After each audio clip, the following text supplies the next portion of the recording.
welcome. Sorry, I was like, Not "Ooh." to diminish our beloved locals, of course. And you came on a quiet day. There's not a big audience today. You guys are gonna get like. You're going to get a lot of attention. Wanted or otherwise. You guys listen to it in Minneapolis? It's hard when you're sitting here on Thursday to think there is somebody else listening to it. I know we have to remember. That's where people go, "Oh my God, you're so famous." I'm like, nah, not quite. I come in the morning on Thursday and do a radio show. I'm like, you don't have the, it's hard to put in context, and there is people all over the country listening to us. But there's actually people in foreign country listening to us. Amazing. Yeah. A foreign country. Just France. his mom. Does your mom listen? No, she doesn't speak English. She would listen She for doesn't about speak 2 minutes. English? No. Not a word. She's Oh a no, French actually she person. does. She goes like this. She goes like this. Fork, knife. She's cute. Oh, very cute. One day we left our home with my mom and my dad, thinking they were going to teach them French while we were gone for 3 weeks. And we came back, and it was all like this. My mom was like, fork, knife. And I was like, wait, what about the other way around? But my kids should know this is like fourchette. And they were like, oh no. She learned English, and they didn't learn French. I was like, gosh. Oh, I'd like to have her on a segment. Too bad we didn't put that on the radio, chef. It's not meant to be on radio. This is what they pay for. The insider scoop. YouTubers and you guys.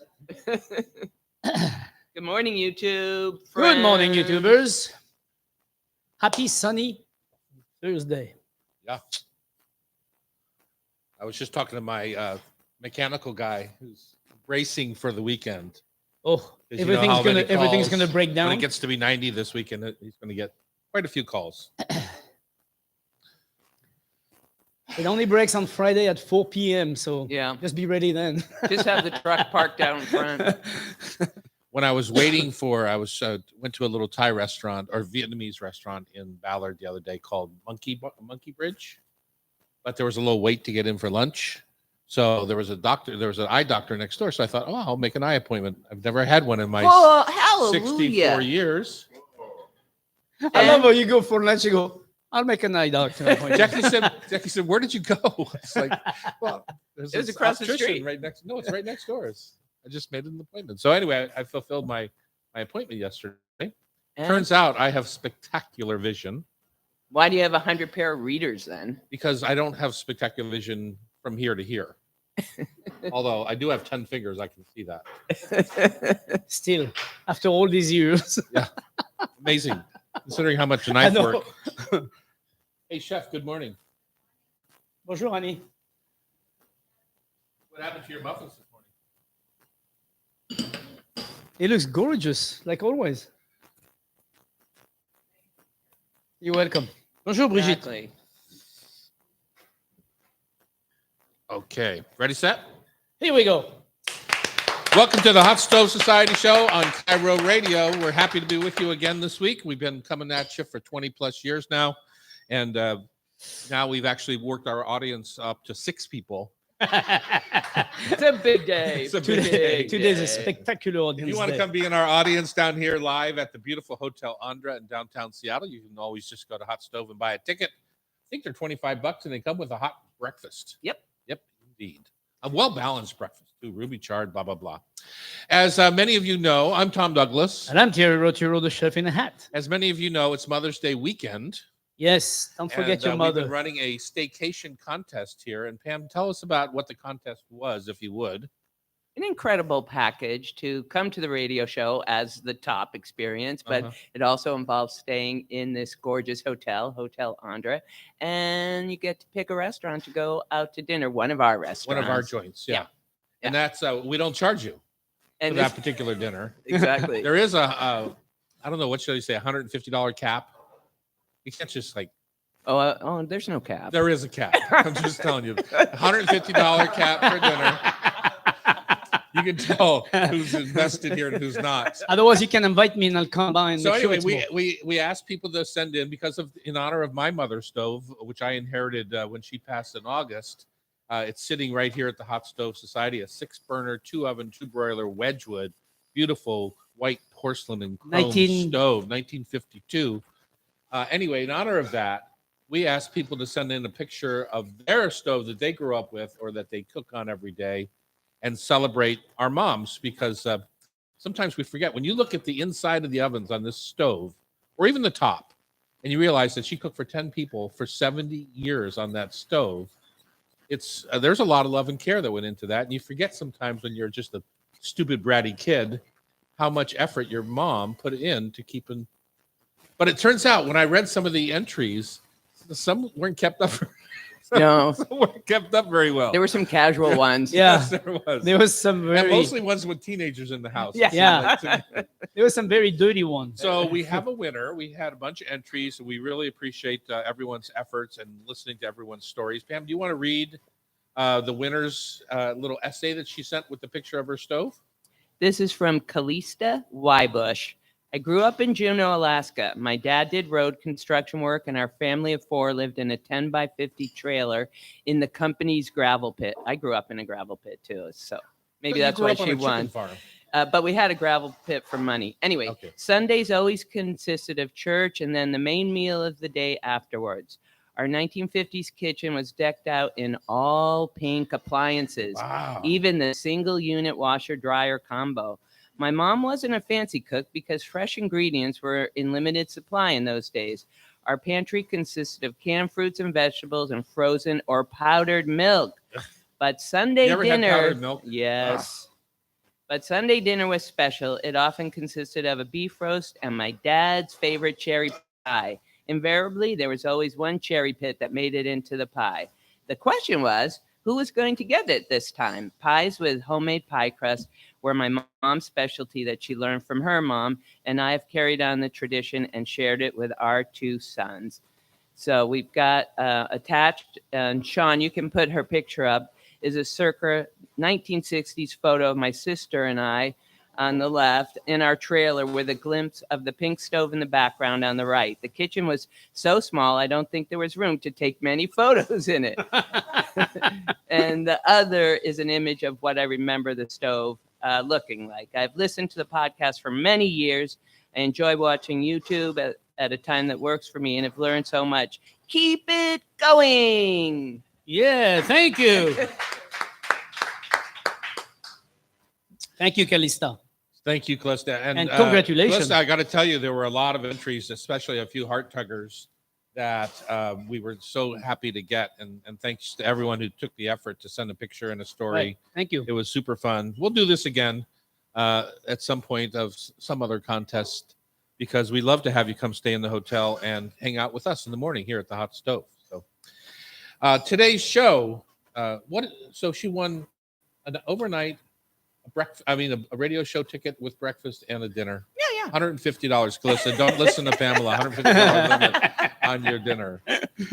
Today's show, we're going to get ready for Copper River salmon season. I know I'm getting the first fish at the airport with Trident Seafoods on Tuesday morning, the 16th of May. So I'll be right there to meet the Alaska Airlines flight and grab that big king salmon. Grab an extra one for me, too. Yeah. Okay. And then we've got a big promotion coming up to benefit the Ballard Food Bank the whole week with Copper River Salmon. So we'll talk about that later in the show. We also have Santa Wheeler of a 5th-generation fishing family to talk about fishing and taking good care when you do fish. What's in your pita pocket? Life beyond falafel. Yes. And That's easy. Yeah. yeah, think Sabiche. The beach. If you don't know what Sabiche is, You're going to today. listen to the show. We're going to find out. Fast Penny Spirits is here. They make a delicious Americano, a locally made Amaro. Jamie Hunt with some ideas for cocktails. I made I did a catering on Tuesday night. I made an Amaro jus, a beautiful rich chicken stock with that Sin Fins Amaro. Is beautiful. Oh, it was so idea. delicious. Yeah. You can't be too bitter. Some Right. Amaros are really bitter, so I picked Yeah. one that was not too bitter. By the way, that works really well with gamey meats. Yeah, like You have- chicken. No, gamey meats like bear Pheasant. and deer and stuff like that. Okay. Bear? I'll remember that next time I hunt a bear. My high school nickname was Bear, so maybe I should watch my back with a bottle of Oh Amaro. boy. Man, I Thousand could, Island dressing gets a makeover by none other than Pamela Hinckley, our hippie producer, and who I can't even believe made Thousand Island dressing. And lastly, we're going to play our Food for Thought Tasty Trivia Challenge, brought to you by Rub with Love Spice Rubs. Chef, who do you think's going to win today? Who's our competitor? I'm gonna get a victim. Oh, somebody from the audience? Oh, we're going to kick some. well, we have people visiting We're from gonna kick some Minnesota butt today. Bridget's today, raising her Chef. hand. Oh, We're Bridget. going to kick some butt today, Chef. Just saying. Oh yeah, I feel These good. guys, they don't look up to I the feel challenge. good. I feel good. They don't look up to the challenge as far as I can see. Woo, Here, you're gonna from get this them side going. of the mic. I'm just saying. Test of the week, Mr. Douglas. Uh, I will go on to, since you're not gonna praise it, I will praise it myself. I went to the Palace Kitchen. I was yeah? so excited because you reopened that joint, but I was waiting and waiting. So I went a week after you opened. Thank you for waiting. It was busy and then it was it's as it should be. But anyway, absolutely 5-star. This is a 5-star review from beginning to end. The hostess was very charming. Obviously, Was it 5-star because you weren't paying? no, I paid. You paid. Well, No, you I didn't didn't pay. pay. I'm my, sure my, somebody my else host paid. paid. Yeah. Actually, that's not because it was 5. No, that wasn't 5-star because of that. Okay. I don't mind paying. When it's good. No, I know you don't, but I don't know mind that paying. I know that who you were with that night would always pay. So. Yes. Yes, dear friend. But it makes everything taste better when it's free. That's right. No, it's not. It's not the reason. The reason is the food was really impeccable and everything we had, and we tried all the dishes we had from beginning to end. Everything was absolutely delicious. We started with the artichoke cut in half, finished on the grill. That was just a great appetizer. It's a fun little springy. Fun. Yeah, because artichokes are perfect right now. Yeah. And in a month, they'll be gone. Yeah. At least the perfect artichokes will be Exactly. gone. So. Then you should do asparagus after that. Okay, Chef, instead of talking about the Palace Kitchen, where I make my living, we're going to talk about Thousand Island dressing right here on the Hot Stove Society radio show because our producer is enamored with her version of it. On Cairo, it's the Hot Stove Society show, 97.3 FM. Enamored with Thousand Island dressing. Well, somebody just woke up. I had it we had a shrimp Louis salad for dinner last night, and it had Thousand Island dressing on it. Did you make it? No, of course not. We were at a restaurant. Dang. This is gonna change your mind. There's a whole jar in front of you. There is? Oh, there's one right here. Oh, good Oh, catch. Sean. And we're back. Hot Stove Kitchen time. We're at 4th and Virginia in downtown Seattle. Come join us at some point. You'll have a blast. We guarantee it. And you might even get picked to be in our trivia challenge and then get killed by Chef and I. And we'll have a little funeral for you afterwards as we bury you Oh under my the God, ashes you like to of you leeks like to and just onions. challenge that. Huh? You love challenging that. See, I'm more on the humble side. Well, when you I you start always humbly and win as opposed to Nice. talking about winning and then poof, getting losing. Oof, Has that that ever hurts. happened? See, I have a short memory. I don't remember that ever happening. Okay, Pamela. Better than Thousand Island dressing. This is inspired by a Steven Satterfield recipe of Miller Union, which I've been to. Have you been to Miller Union in No. Atlanta? Yeah, it's delicious. It's in Atlanta, and he's using sun-dried tomatoes instead of ketchup. So I'm curious how you became enamored with this recipe. Where did you find it? Because it just doesn't seem like your subject matter. I know.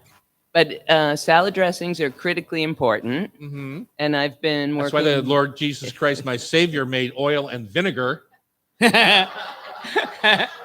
No, he made that so he would remember what kind of people we have on the planet. And I've They been just don't mix. working for years on my emulsification. We probably shouldn't techniques. put that in the show, No. Sean. Good call. It wasn't derogatory. No, it wasn't. Probably should leave it out. Leave it out, please, Sean. Keep it. Oh. The audience says keep it. Yeah, if It the came- audience knows me, they would know better. So. It comes from a real place. Anyway, I've been trying to make the perfect texture, and sometimes that emulsification eludes me. So this came about as a result of going through the Epicurious site, which I love, and I saw this recipe for the new wedge salad with better than Thousand Island dressing. The secret being replacing the ketchup with sun-dried tomatoes. And in my life right now, I have access to the most beautiful sun-dried tomatoes because my husband put in a little pantry section at his store at Pike and Western, and he has these semi-dried tomatoes, and they have to be in a beautiful olive oil. Are they from California? Italy. Italy. Okay. And as Armandino Batali would say, Italy. And they're just soft and luscious. So that is the main difference of using the sun-dried. It changes the texture, and it takes up the buttermilk thinning, and he uses a chili powder to give it zing. It also removes the sugar. No sugar. So I made a batch of it for you guys and our guests, and the side with the tape on it is the homemade version from this recipe, with a sample of the sun-dried in the middle, and then a very popular commercial version on the other side. And I think, dig in. I want to see the expressions. If you were buying commercial, you would probably buy this in the produce section. It'd be either Lighthouse or Marie's. This is Marie's. Yeah, this is Marie's. Okay, I know my Thousand Island dressing. Oh, just saying. So I'm willing to turn it over to you. When now. I wrote my mom a recipe for my mom's crab dip in one of my books, of course she used ketchup or Heinz chili sauce in her crab dip, so I couldn't do that. So I had to make up my own version of the Heinz chili sauce, which is why I sent you that note about using tomato paste, honey, and vinegar. Mr. Douglas, are you going to tell me it's in your book? This is not in my book, but No? but her crab dip kind of is like Thousand Island dressing. But here's the thing about real Thousand Island dressing that I don't think you understand because you're not truly a Thousand Island person. Tell me more. It has to have hard-boiled eggs in it. No. Absolutely. Am I wrong? Well, no, wait. Hold on. It has to You have can't- The salad does. I have a question. How many people actually make Thousand Island versus buying it? Nobody. Pamela was the first one in history that's done this. Okay, I just because when you ask people, would you put hard-boiled egg in your Thousand Island? Absolutely. You mean after you buy the it? audience is looking at me like I'm crazy. After you buy it? In this, oh my God, you guys are nuts. No, because I'm you gonna would go have for to put the Marie's hard-boiled egg first. after you bought it, right? Is that what you're saying? After you buy it? When you're making homemade Thousand Island dressing. Oh, homemade. But my question was, how many people actually make homemade Thousand Island dressing? I don't know. Hold the audience. Nobody. Bridget's saying 0. Zero. Exactly. So I missed the sugar, number one. You miss it. Oh Lordy. Oh Lordy. Won't you buy me a new thousand Terry, dressing? can you weigh in on Thousand Yes, I think Island? it's delicious. I mean, personally, I like it. I think it's Jeff, delicious. let's start here. Have you ever had Thousand Island dressing? Yes, Okay. and it's not Sometimes my. you weigh in on areas where Wait, you I'm have not no finished. business. And it's not my favorite. Yeah, no kidding. What I don't like Shocker. about it is actually what Pam removed, which is the sweetness. The sugar. I don't like the sweetness in my dressing. I'm not a big fan of that. Mm-hmm. And even when I see honey dressing, I get very like, because it's usually way too sweet. Like a honey balsamic or Yeah, it's to me, it's like you don't need to put that much to get flavor. And that's not my favorite kind of dressing. But no, I think it's delicious. I would probably use sour cream. If I was to make my own Thousand dressing, I would probably use sour cream. I would blend some tomato like you did, and a little vinegar, because I think those are the three main components. Of course, originally there is mayonnaise in it, but Well, We this recipe was a combination of lime juice and apple cider vinegar, which Uh-huh. I thought were really that's brilliant good. together. And fresh garlic, the chili powder. It used neutral canola oil, buttermilk, salt. That was it. So where did Thousand Island dressing come from in the first place? from a place in the Caribbean, I'm sure. I mean, The where else would Caribbean? it be from? Is that did you say Caribbean? Yeah, That's so funny. the Caribbean. It was invented more than a century ago, and it's named after an archipelago that straddles the U.S.-Canada border. Oh, Which the is what, north. Niagara Falls. Oh, wow. It's not even from the south. It's from the north. No. And traditionally, it's a mixture of ketchup, mayonnaise, chili paste, and pickle relish. So I was wrong on the egg, apparently. This could be the first time I've ever been wrong in my life. No, but Tom, it sounds good. That's important. It sounds really good. What, the If hard-boiled egg? if I was making, I mean, if I would have a Pam Thousand Island with hard-boiled egg chopped in there and some capers, it would make a great dressing for. You know what I'm getting confused with, I think, is my mother's crab dip, which kind of had Thousand Island dressing, but it also had chopped egg in it. So maybe that's where I'm getting confused. So, chef, who always eats Thousand Island dressing, would you make this? How would you use this Thousand Island dressing? Because in my experience, as with my dinner that I had last night, I had a shrimp Louis in town here. It always comes with Thousand Island dressing. What kind of salad would you serve with this dressing? Well, I would it's make kind of a heavy pasty now that dressing, the right? sun has come out in Seattle, I would definitely use my barbecue and do like grilled shrimps, chop them down, mix the Thousand Island dressing with that, and then make that into a salad. Like a shrimp salad? Like a shrimp salad, yeah. And Would you put it on a hard roll, or what would you do with it? I would use some hard lettuce, like romaine, baby romaine, or something like that, and chop it down. I would do like a chopped shrimp salad, and put that in it. Maybe even some good ham in there, like diced. That'd be delicious. Ham would be ham and fantastic with it. Yeah, put that on a nice piece of grilled bread. Make that like an open-faced sandwich. I could see that. Could you? And then, and that's it? What do you mean that's it? We just have shrimps? It's not complicated enough. What about you, Tom?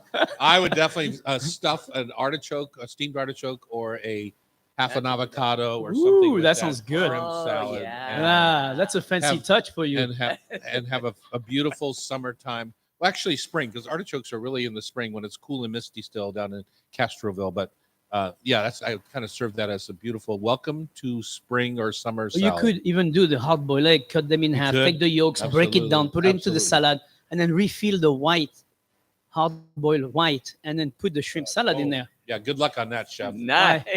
Now that's fancy I can too. hardly wait to see what those look like. See, you asked me what else. I just did.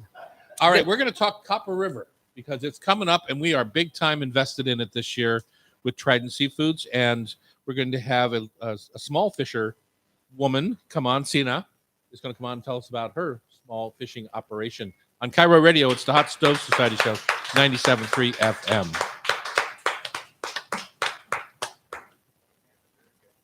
Yeah. I like it. Now, I like the idea that Capers on capers. I think it needs a little more. it's closer. I think it's always an easy one, not expensive, and you make everything look fancy. I know it should. I was following his lead. I mean, Getting rid of the sugar was key. That's right. Yeah. Hi, Senacina. Sina. Hi. Sina, welcome. Good morning. Thank Good you morning. for joining. I'm Pamela. I don't think you can see me, and Tom and Terry is here, and we have a very handsome live audience in the studio with us today. Oh, You see them too? wow. Yeah. How are you doing today? I'm doing great. Thanks. You're only one letter off for being a warrior princess. Oh, Yes, that is true. what's up later? I think she can be a warrior princess. Yeah. Tina was in my crossword puzzle yesterday, so she's on my mind. Yes. You've got a moment of quiet So right one now. thing I just like to mention, because everybody asks, is it's Sina and Sina C. Some people call it Senna or Senna C, but I think you guys got it. I think we got it. It's Got like it. the warrior princess. Yeah.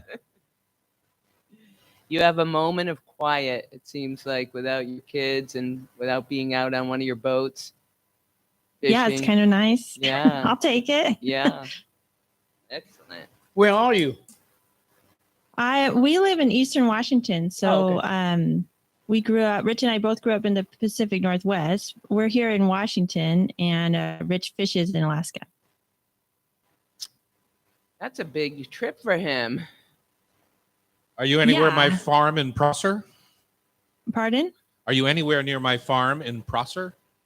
Oh, Prosser. You know what? We're in Wenatchee area, Oh, but okay. so we're not that far. Yeah. Ready, set? Yes.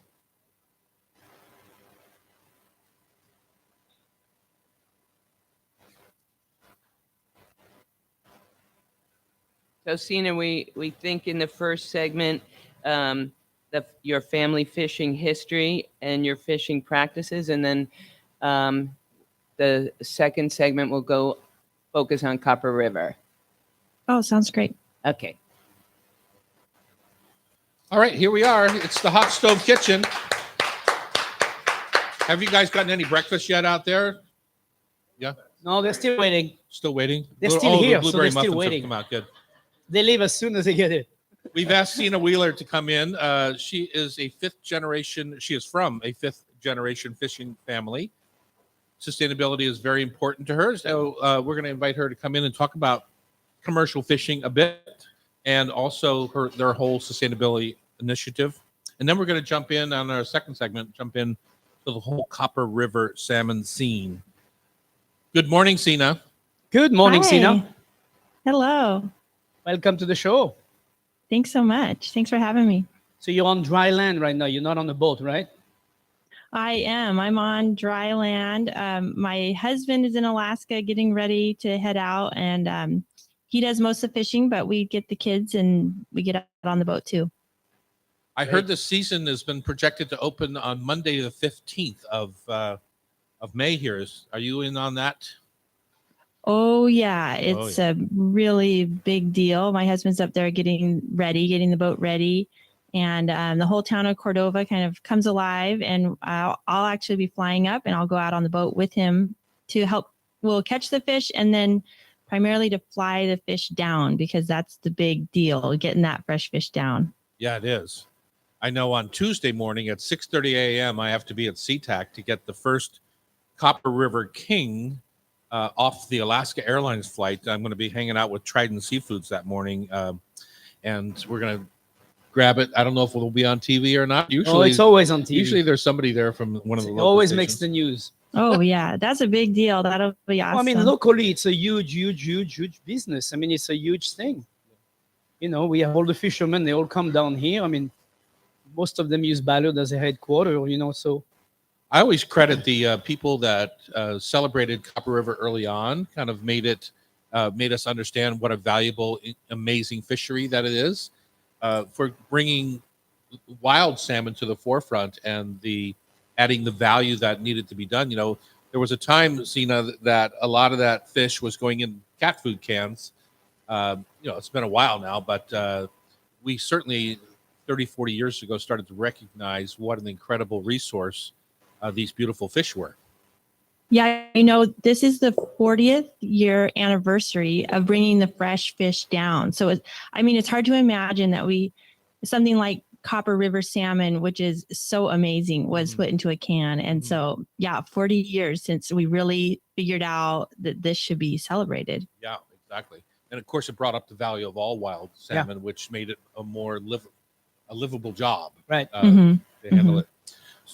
Sina, tell us about your fishery and how you guys fish and the sustainability of it all, and some of the practices that you're doing. Are they spreading to other fishermen and fisherwomen throughout the industry? Yeah, so we fish in Alaska. Like we touched on, we're fifth generation fishing family. My grandpa immigrated from Norway, and my dad fished, and Rich fishes. And well, the practices came all the way from Norway, so several generations back there too, as well. So we do long lining in our family, which is halibut and black cod, the deeper whitefish.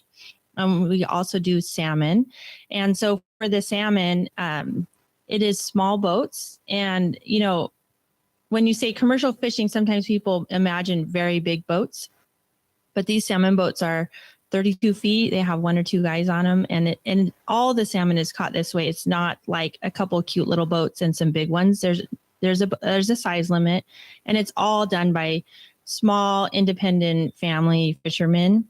And it's sustainable because they're watching the how much is returning. They're watching those numbers, and then we're catching only when there's enough returning, when we're hitting target numbers. So it's every single opener is open only if there's enough fish already returning. So it's really dialed into the return first, and then the fishing, and down to the really specialized in terms of the size of the net, the size of the holes, the color of the net, to really be very targeted, because there will even be targeting a certain species of salmon. So it can get very, very kind of small scale targeting on that, which is really great. And there's monitors out there too that are watching the whole situation. Oh, 100%. There's, I mean, it is very, very tightly regulated. It's not the Wild West out there. What the nets can go in at 8 a.m. and there are helicopters flying over to make sure there's no nets wow. out. So it's definitely very highly regulated. How old is a Copper River by the time you catch them? Are they 2, 3, 4 years old? They're usually about 4 years old. So it's 4 years about a old. 4 to 5 year life cycle where they go out into the ocean and they're eating wild, plankton and all the things that they eat and coming back. And so that's about the life cycle, about a 4 year to 5 year life cycle. That's why they're so big too. They get Mhm. bigger. And they're beautiful fish.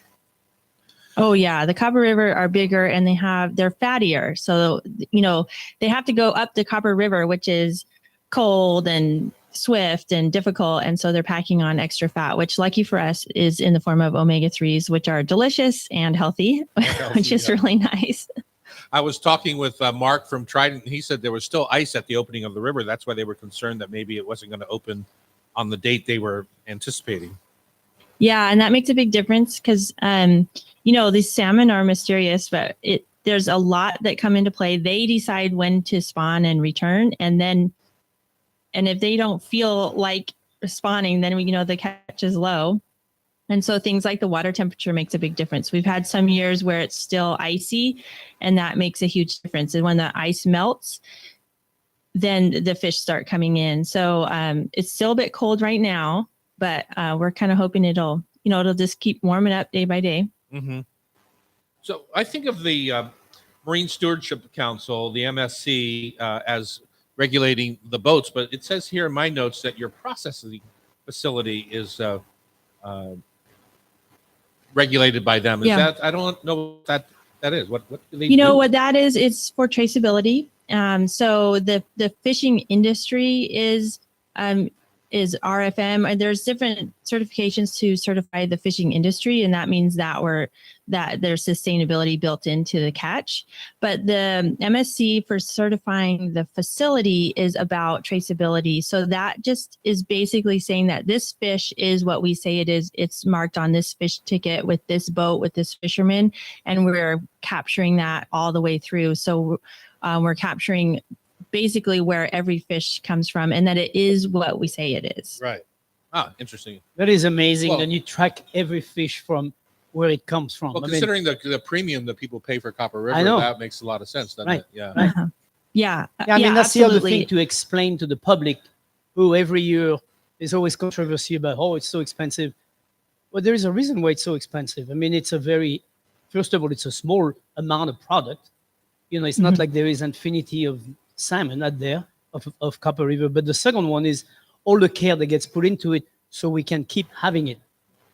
And that's, yes. if you want to treat the planet on that basis, it takes money to just keep generating the same amount. I mean, or to generate some amount every year. So I totally agree. And I feel like when you invest in that salmon, that wild salmon, it might be a little more expensive. For one, you're going to get the best product. It's going to taste the best. But you can also feel like your money is going to, in order to get this beautiful salmon back, we have to protect these rivers and streams and waterways, and they have to be natural and pristine. And so you're also that money is going to this industry, which is supporting these rivers. right. Right, like the Copper River Watershed Program, which I know we donate to. You're also involved in a net recycling program. You're always trying to minimize waste by using the whole fish. For example, you offer collars and chop, which is the small little chunks, tails and trimmings, one of the things when I do my salmon demos here at the hot stove, I'm always using the scrape from the skeleton, the backbone, and things like Oh that. yeah. People are all amazed at how much. I'm not the best filleter in the world, but You're pretty damn good. what I miss, you just scrape off the bone. You make salmon burgers or spicy salmon rolls. I actually purposely miss a little bit because I like Oh, the yeah. scraping, and I like to make my patties and my fish patties and fish salmon like burgers. fish burger, and it's nice. We actually at the plant, we have a small processing facility, so we get to do fun stuff like that. We have a guy with a spoon and he scrapes the backbones. It's the best And way we to call do it. we call it chop because we were going to label it scrape meat, and it was like, oh, that doesn't sound that great. Great. But it's amazing. You get one spoonful per each side of the backbone, but you multiply that out, and that's a lot of meat. Yeah, it is. And it's delicious. I mean, it's actually the best meat in the whole fish, the closest to the bone. Well, I understand, but Oh. those collars to me are that. Oh, yeah, the that collars, one that's- you're beautiful right, you're bite right, on a you're right. collar is so the Colors best, are good too. best tasting. All right, more with Sina on Copper River, and also what we're going to do this coming week to raise money for the Ballard Food Bank on Cairo Radio. It's the Hot Stove Society show, 97.3 FM. Let's make sure we give Cena time to talk about their website because Yes. they sell a variety of beautiful things. Yes. Thank you. Morning. Just appeared out of nowhere. I'm like, wait.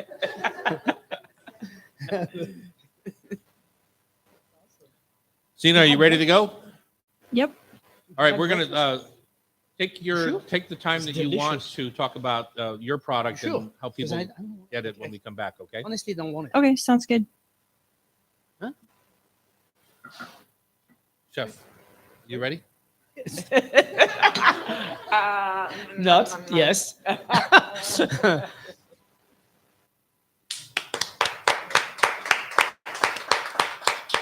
We are back in the kitchen here with Sina Williams. Or I'm sorry, Wheeler. let's do that again. We are Over. back in the kitchen here with Sina Wheeler, one of the Copper River salmon, and also, as it turns out, other longline fishermen. Let's just start over. Sorry, Sean. We have a brilliant editor that fixes our gaff. He has a sharp knife. And a cold heart.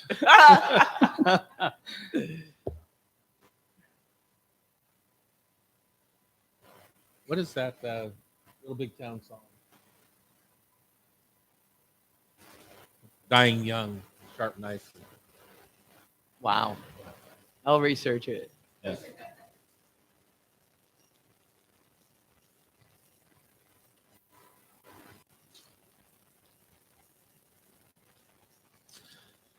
We are back in the kitchen with Sina Wheeler here at the Hot Stove Society. Thank you for joining us. Hopefully you're out strolling about the sound in your own little fishing boat as we speak, listening to how Sina and her family fish and have been fishing for 5 generations.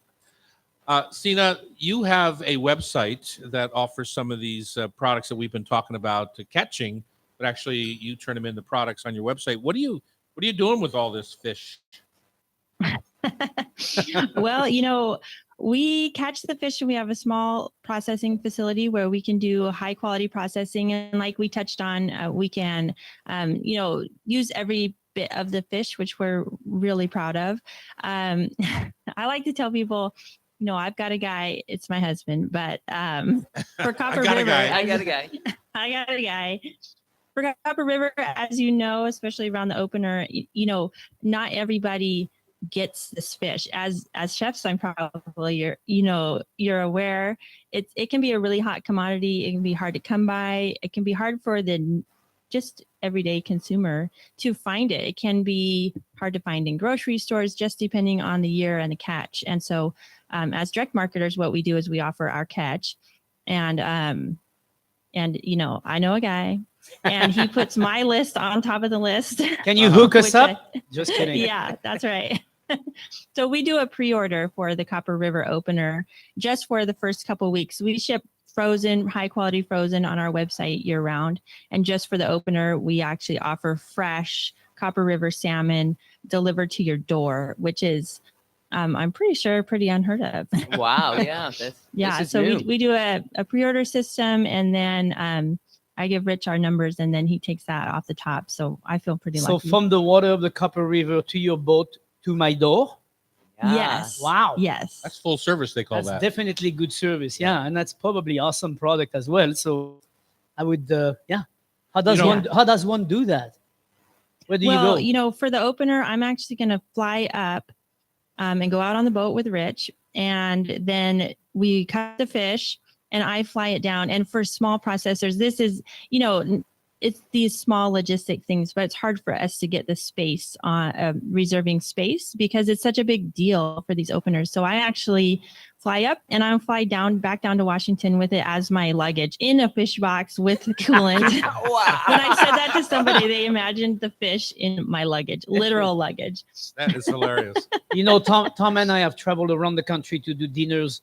I know I have many times, and many times at the airport they say, "You got 2 suitcases. What's in there?" And it's not suitcase, it's coolers. Yeah. They go, "What's in there?" And they go, "Food. I'm going to do a fundraiser for 150 people in whatever Tennessee or New York or whatever." And they're always amazed by that, but that's the only way to do it because there's no other way. I mean, Yeah. So Oh, yeah. Sina, Yeah. And then it's there. I mean, out of Cordova, it's normal. Here's my luggage. It's 5 boxes of fish. They go, okay. Yeah. Sina, people get caught up sometimes on the king, and they forget the different species of fish, right? So the king is the king, and it is Yes. oftentimes at this point of our lives, it can be $70, $80, $100 a portion in a restaurant. It can be $50 a whole, head and gut fish to me for a king. And what people really should learn to love is the Copper River sockeye. Yeah. Because Yeah, it's affordable and it's delicious. It's just a different kind of fish. The sockeye is what we eat. I would say 95% in our household. We eat a lot of salmon. I always say eat king if it's available, if you can. Never pass up king. yeah. But the rest of the time, definitely the Copper River sockeye has the gorgeous red color and it stays red when cooking. It has the high omega-3s and a really nice flavor. It's great it holds up well. It's great on the grill too. Yeah, they're both beautiful fish. And Right. I think you're exactly right, Sina. If you find a king, be thankful and have it, but it's not an everyday occurrence. Yeah. Right. Yeah. It is definitely. There's some seasons that Rich hasn't had any Copper River king. And that's how, sometimes it's not only scarce, but for fishermen, it's, it's expensive. It's a big deal for fishermen to save a king out and grill with their friends because they could have sold that. Yeah. Right. No, of course. Yeah. Hopefully your husband takes care of you that way. So maybe saves Sina a king. You are the warrior princess minus a letter. That's right.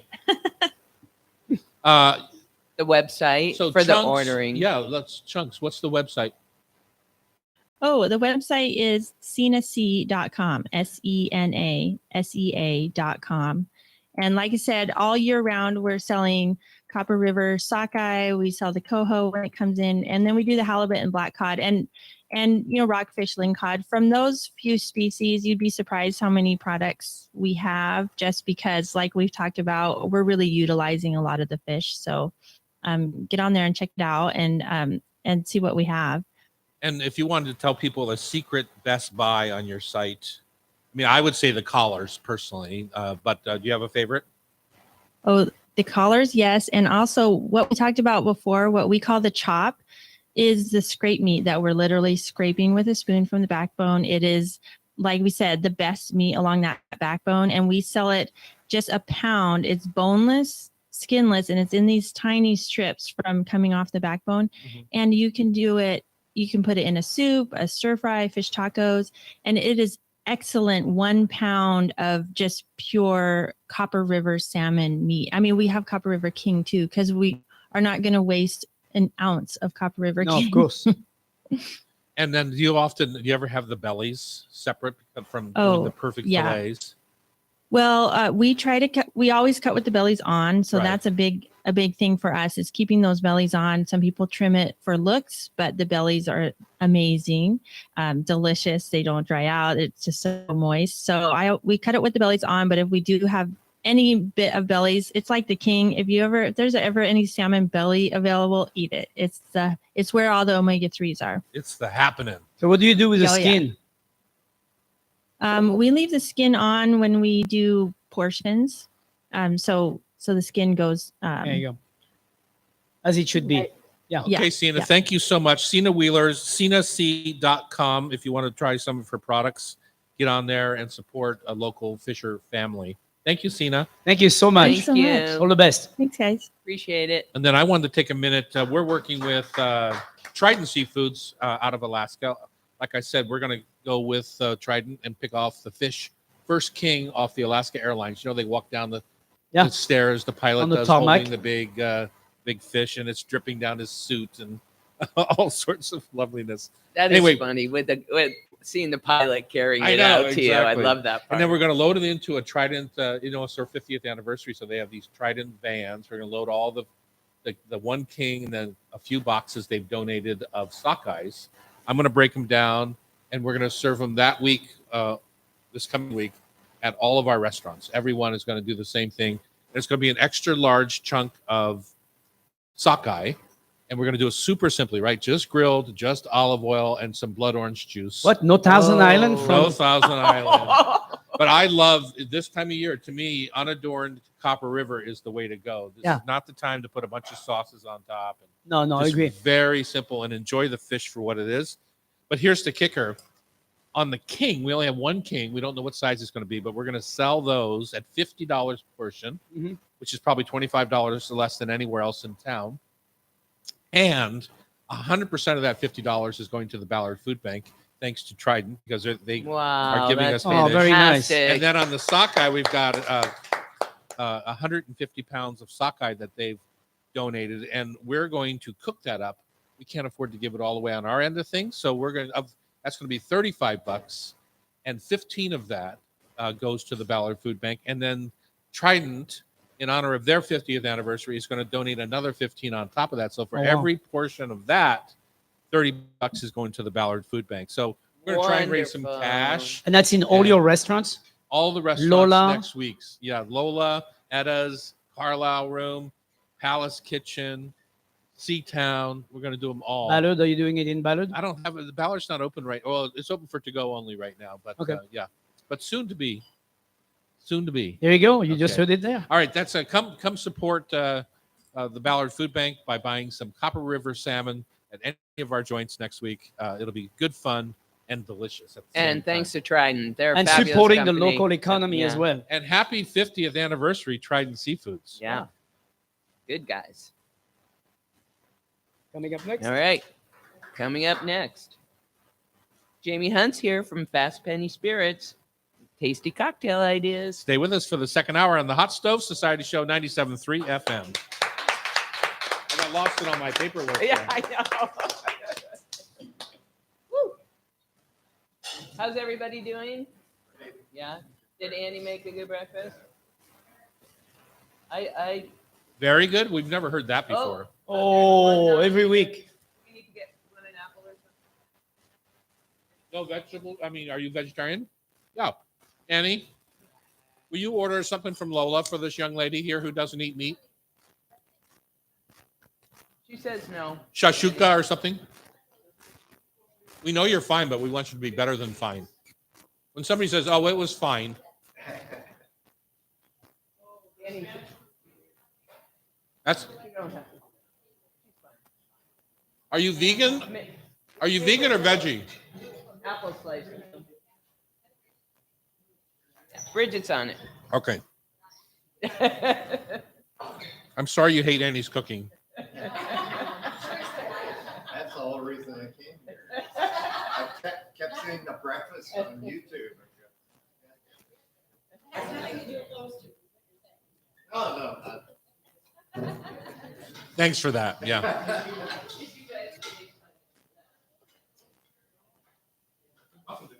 Yeah. They're so light. Thank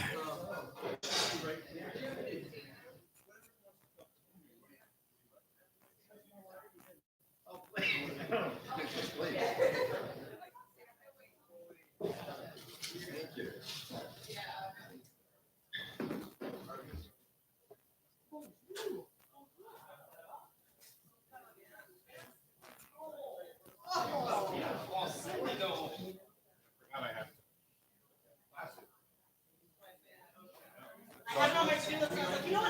I saw it this morning and it was like,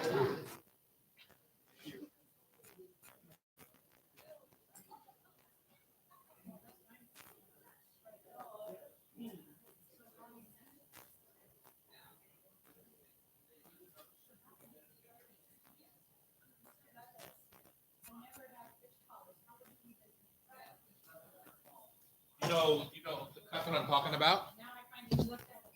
Yeah, so there's the head, right? And it's right around the head. And I just sliced that off because it's full of bone around that head. And then I simply put them in a marinade, maybe soy sauce and orange juice, and then broil them under the broiler because I want my skin to get nice and crispy. By the time the skin gets crispy and stuff, generally it's cooked all the way through, but you can turn them over. It's so fatty in that area, you don't have to worry about overcooking. And it's just under that fin is just the best bite on the fish. Under that little, I'm not sure if that's a dorsal fin's on the back. What's the little fin called by the collar? Anyway, you're taking that fin with the collar, but under that little fin, for some reason, you would think that area would be all muscle because it works all the time, but it's not. It's just a nice piece of fish. A lot of orange broil it because you want crispy skin there because you want to eat the skin, especially on the Copper River because it's really fatty. And then if you get the whole fish, if you're going to do that, you want to scale it because I'm throwing them away. Yeah, you're not alone. Jamie, I've got. How are you? I'm just really enchanted with all of your so commentary notes. I listened to them. So, we had that first segment tomorrow. And then in the second segment, you're twisting the black man hat and the hat fest. And scriptures.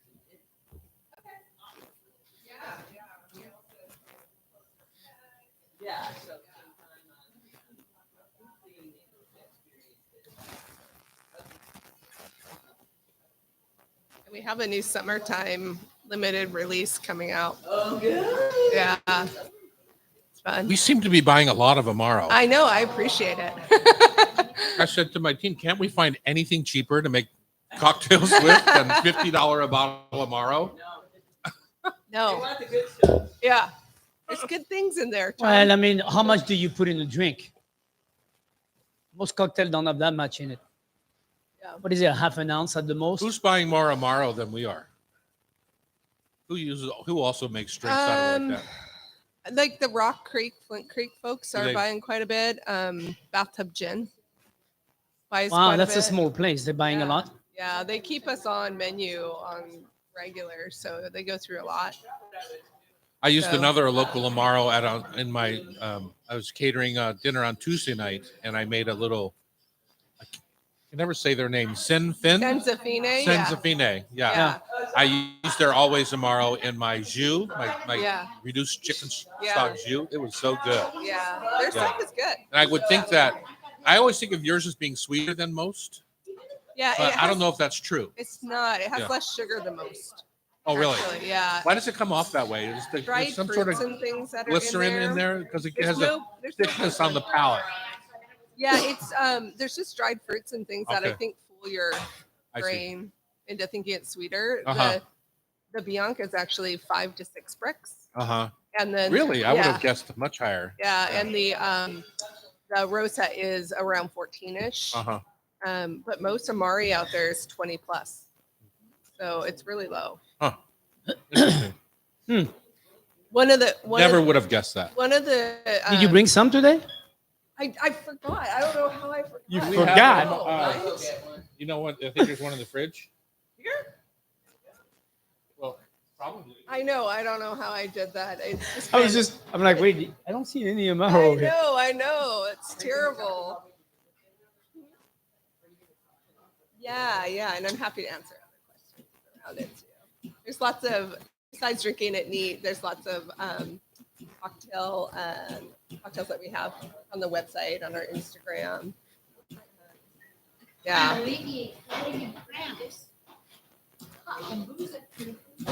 Yeah. I love that. Booze can help you. Yeah, it can help you. I always knew it did. Yeah, it's been used for medicine for centuries.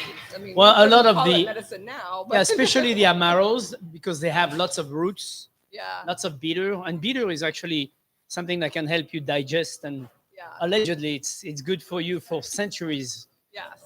So who knows if it's true or not? We think it is.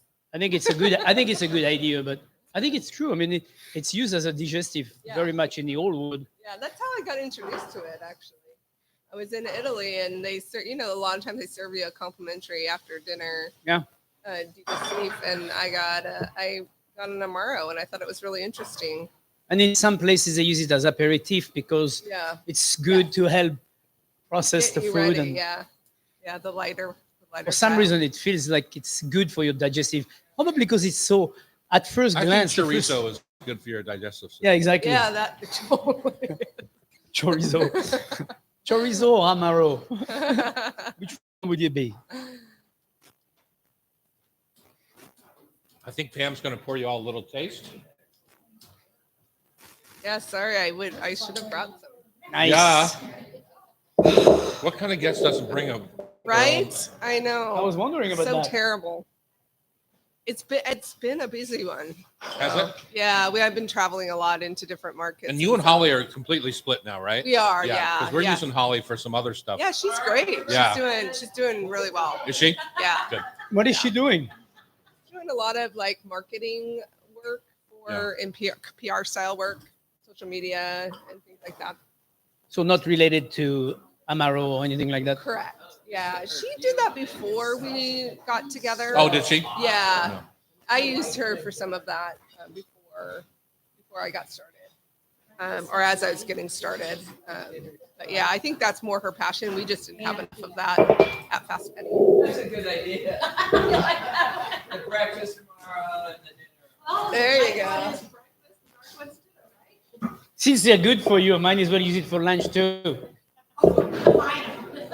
I'll Find a rosé amaro that you can drop use you for lunch. by a Thank you. couple. I'll drop you by some limiteds too, just for fun. This is really light. Beautiful packaging. This is really light. Thank you.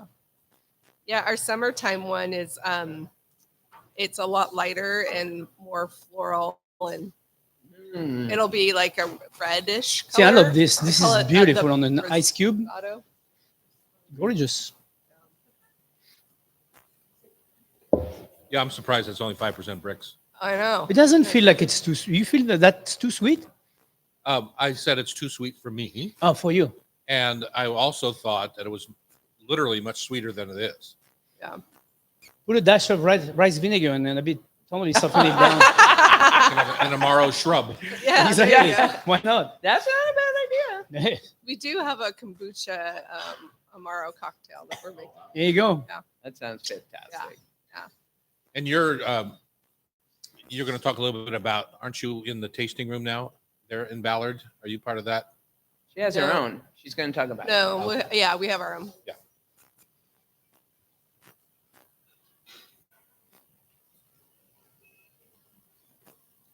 All right, all pumped up, ready to go. Let's do this. We are back here at the hot stove. Hopefully you're starting to see your pea shoots come out of the ground and you've When been the harvesting. rabbits, when they survive the rabbits, chewing they're, on they're them. rabid right now. Oh. They're all over the place. And just give them all the rhubarb leaves. Or pea shoots. They ate all of our wild strawberry plants off the front of our yard. Yeah. And that's why we used to eat rabbit for Easter in France because you have to choose between the peas or the rabbit. Yeah, yeah. You know what? There is more rabbit than there is peas. So Yes. That's good. I like that. You know, it's weird. This is a little bit gross, but it's also a rabbit story, which was I was playing golf the other day at my club, and here's this bunny chasing a crow who's kind of running. And it turns out the crow has a baby bunny in its beak. Oh. I didn't know crows did that, but yeah. Yes, of course crows do that. They're vicious. Well, I had just seen the eagle on one of the holes take Right. a cormorant and bring it into the nest, but I've never seen a crow. that's how it goes. Kinda The hunting crow for- gets the rabbit and the eagle gets both. Yeah. Anyway, it was just Up kinda the interesting. chain. We have another hour of going on here at the Hot Stove. We're excited that you're hanging with us. You can always find us on YouTube at Tom Douglas and Co. or pick us up sometime during the week or during the year, whenever is convenient for you on our podcast. Anywhere, anytime is what we are. We're going to finish the show today with our Food for Thought Tasty Trivia, of which Terry and I have decided that we're going to crush somebody in the audience. Is that Whoever's what- coming up, Yeah, we're going to crush them. we're going to crush them. We're going to crush them like a wine grape. That's going to be We're going to let them sit on their own skins and now have that lots we've of announced tannin. it live on the air. I'll see about that. Yeah, They're now that hard we've today. announced Are it they live hard on the today? air. Remember who controls the game. That's right. That's Pam. We have producer. pita pockets. They're, it turns out they're for more than falafel. Sure. The pita that I use is more the Greek style, and so the pita pockets are more the Arabic style pita. Right. So I don't actually use that very much. So I'm interested to see what Pam has conjured up for us there. And we're going to talk to Jamie Wheeler. Jamie Hunt. I know, but I had Wheeler from Cena Wheeler. So Sean, can you fix that for me? And we're going to talk to Jamie Hunt from Fast Penny Spirits, producer of Americano, which is a local Amari that is made right here in Seattle. Seattle. Yeah. Come right up close to that mic for me, Jamie. Will that do. There we go. Tell us about you and how you got started in this business and how you fell in love with Amaros. Yeah, so I fell in love with Amaro in my 20s, traveling through Italy. I was just talking about how I had an after dinner Amaro. Yeah, and ever since then, I have went around Italy and tried to find different bottles, and it's pretty fun. Is there one in every town? There is, yeah. It's kind of crazy, and it's really fun because we get like such a fraction of them here in the U.S. Many more now, which is great. But yeah. It does feel like we have a lot more today than we did 20 years ago. Yeah, for sure. And even when I started on the recipe 6 years ago and there weren't quite as many, especially American made Amaro. And so it's kind of cool to see the category growing and It's people embracing exploding. it. So Yeah. what's the definition of Amaro? Just means bitter in Italian. And so it's a bittersweet Italian liqueur. And when you tried it, why'd you try it? Had you just Yeah. out of the blue? Somebody Well, I ate dinner at a restaurant in Italy, and they served it gratis at the end of the meal. Oh, there you go. And I thought, this is really good. I kind of like it a little bit better than grappa. Yeah. Oh, you big weenie. No, I agree with I you. was like, this I is like a the little more fire of gentler. grappa, yeah. That's a different usage. We So need more of that digestivo culture. absolutely. Whether it's a cup of tea or a glass of Amaro, but Yeah. it's such a nice way to settle out your evening. Yeah. You start looking around after that, or I started looking around after that and just seeing how much Amaro was sipped neat either before or after a meal. What is Um, definitely part of the culture in Italy, for Yeah. sure. Yeah. So does the name also, is it controlled like in the wine industry where it defines what the process of producing an Amaro is? No, it's pretty loosely controlled. I think Italy tried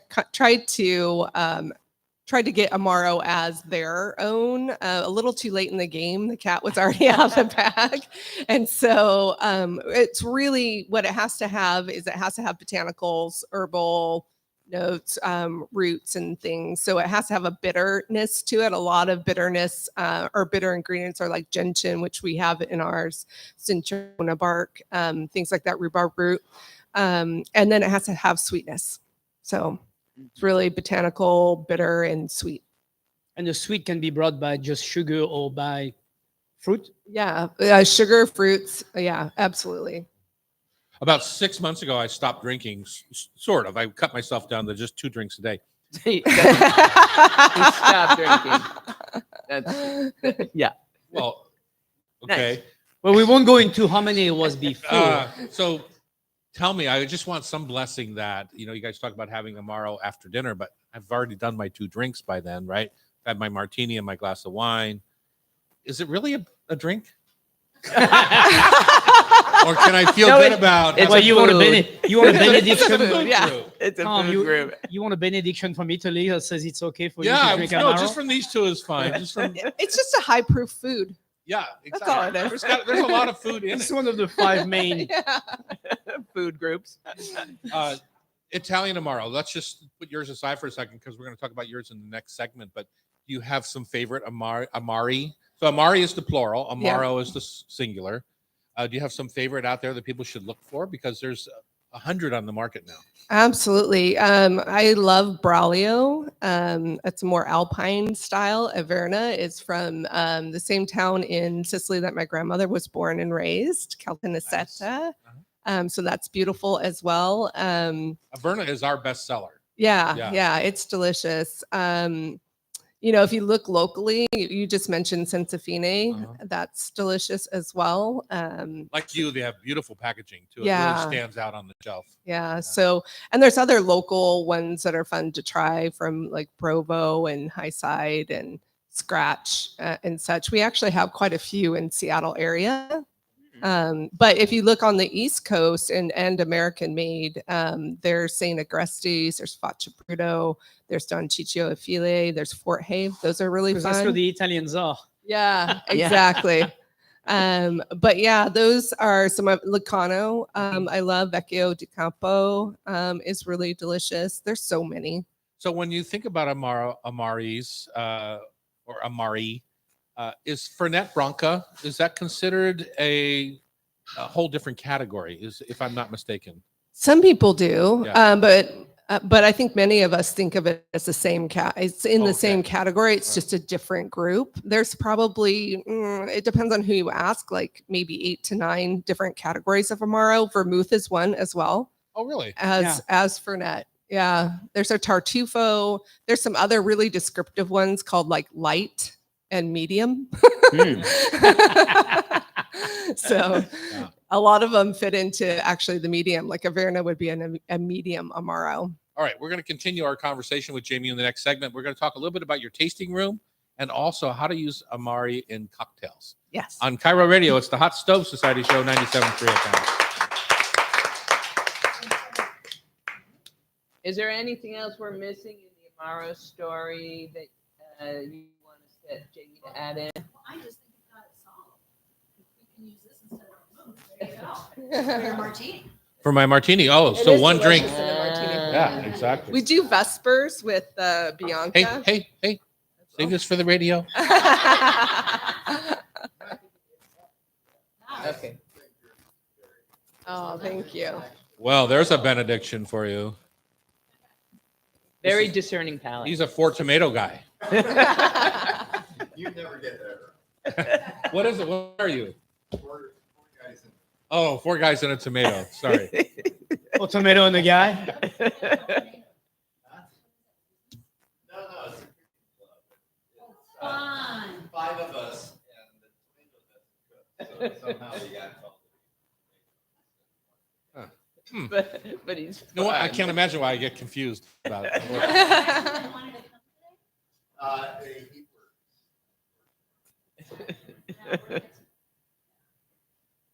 Okay, here we go.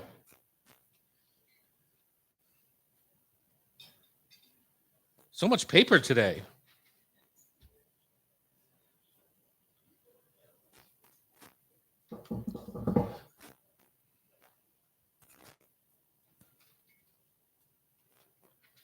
All right, we're back in the kitchen here at the Hot Stove. Jamie Hunt is our guest. She has got a company called Fast Penny Spirits, and your main product is these 2 Amari that are in front of us, both the Rouge and the Blanco. What do you call it? Bianca. Bianca. See? Mhm. 4 tomatoes and a dude. Bianca. We heard all about all the different ingredients that are in there in the last segment. You have a tasting room where people can come try these things out and kind of decipher what it is that they're tasting on their palate. Because Amari is, you really have to kind of think about it. You know, when Absolutely. you're drinking a Merlot, you have one grape to think about. Amari, you've got oftentimes 20 different ingredients. Yeah, and everybody plays the mad scientist. You have to remember that too. So they all have a little twist on it, and I think it's great to do an Amaro testing. I mean, I think it's something that if you're not familiar with them, you should definitely go from Bianco to all the way to deep dark Yeah. and see the differences of flavor that you go through, because your palate's gonna go into a little twist. Definitely one where I would drink water in between and just clear up your palate and just try it every time. I mean, it's a great there's a lot going on. it's a great experience, I think. Yeah, we recommend to a lot of our accounts to do Amaro flights, and we serve Amaro flights in our tasting deck, which is just on the Queen Anne side of the Ballard Bridge off of Nickerson. So, and we just enclosed it. That was completed in February, and we put in these beautiful Italian chandeliers. One Oh is la la. yeah, one's a vintage one. It has like tons of glass feathers, Murano glass feathers. It's really beautiful. We call our space shipyard chic because we are in a working shipyard. Are you in the old Foss We- shipyard there? We're in the coastal transportation shipyard. Yeah, we're right next to Big Gin, Uh-huh. and there's Online Metals, shares the same building. Very hip. And so when people show up, they can get an Amaro flight. How would you send them through this flight? How are you trying to layer it? So we'll do if anyone shows up and they haven't tried our product, we give them a free tasting of the Bianca and the Rosa. We call it the Rosa, the Marcano Rosa.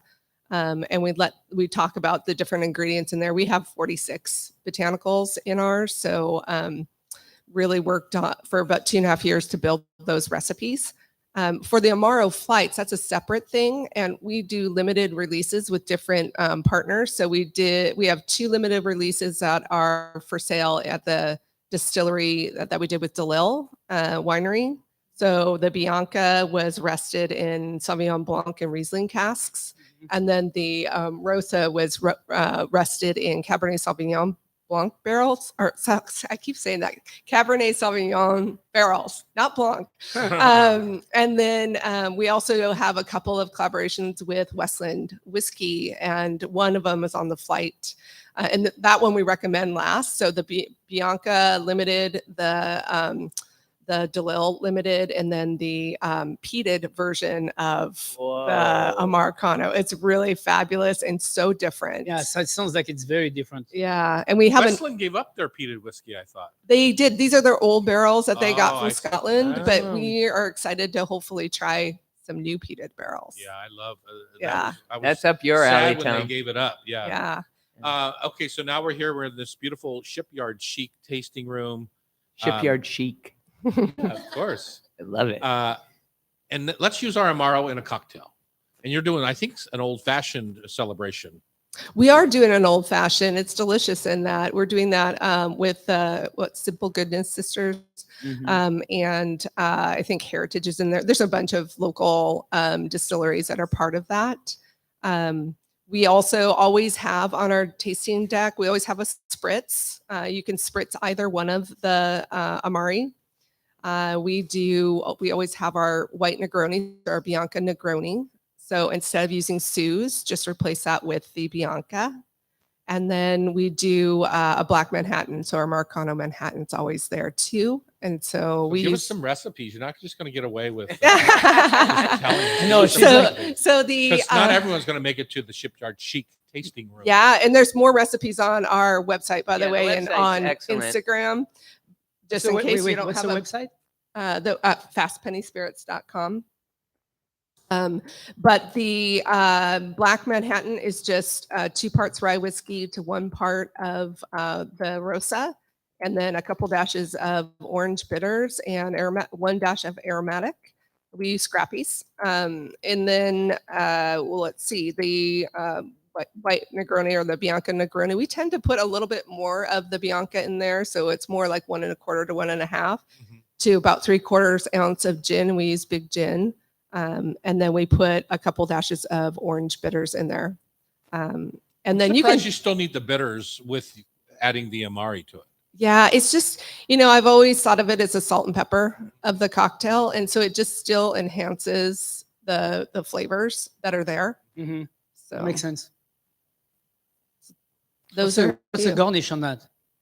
The garnish on the Bianca Negroni, we do an orange twist, and then on the Manhattan, we'll often use the Orsella cherries in there, or an orange twist, or both, Yeah. depending on how Nice. decadent we feel. Sure.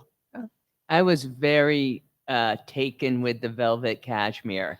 Yes. Do you remember that lovely woman from Yonder Cider? Yeah. Jamie and Caitlin have this product with which one is in the cider? It's the Rosa and their cashmere cider got together and formed a velvet cashmere, Uh-huh. and it tastes like a really fresh Negroni in it's, a can. it's unbelievably beautiful. seductive. Yeah. Yeah, perfect for like camping or boating or what have you. Yeah. Easy to grab. It's in a can. Yeah. That's a brilliant partnership. You said there was 46 ingredient in your Amaro, but what's the lowest amount of ingredient there is? In terms of, I don't know. I mean, 46 sounds like a huge amount of ingredients. It is. Is there like something with only 5 ingredients? Making Amaro with only 5 ingredients? Is it possible? Usually you see Amaro at least above 10. Yeah. And in Italy, they're usually above 20, and you can get up to 60 or 70 or more. It's just amazing. And then sometimes there's so much of an ingredient you can't even believe it. Like Fernet says that they use 80% of the world's saffron. Yeah. Wow. That's what they say in their, with their production. Well, 80%. That's unbelievable. Seems That's unreal. why we go to the Cyrus Saffron here in Washington State and get ours. I know. Yeah, that's a nice product. Okay, I want to plug this one more time. It's called Old Fashioned Fest at Simple Goodness Sisters Soda Shop in Wilkeson, Washington. It's on May 20th. Are you going to be there, or just? I won't be, but Adam will be from our team. Uh-huh. I'm going to be on That's right. vacation next week. So And it's a tasting event celebrating one of the oldest and best cocktails in history, the Old Fashioned. So absolutely. that'll be super fun. Nice little road trip. I would suggest getting a little B&B so that you don't have to road trip back after, Yeah. after Old Fashioned. Yeah, you absolutely want to do that. Why Well, not? And we love those syrups that the Simple Goodness Sisters make. they are And really Yes. good. and we've Yeah. served them here for our spritzes. They're our non-alcoholic delicious. Spritzes. And again, your tasting room, if people need to put it in their GPS, what's the street address? It is 1138 West Ewing Street. West Ewing, Ewing. Yeah. Yeah. Yes. All right. Like Ewing and Clark. They're my realtors. Thank Just saying. All right. That's been Jamie Hunt. Thank you so much for Thank you joining so us much and for being with sharing us. all the you so much for having me. deliciousness. Next time, we expect you to bring a little something for us. Yeah, that was bittersweet. Just Yeah, I will. I'm going to drop some stuff off, some fun stuff. pita pockets are for more than falafel. When we come back on Cairo Radio 97.3 FM. It's the second half of the week that the tasting room is open, right? Yes.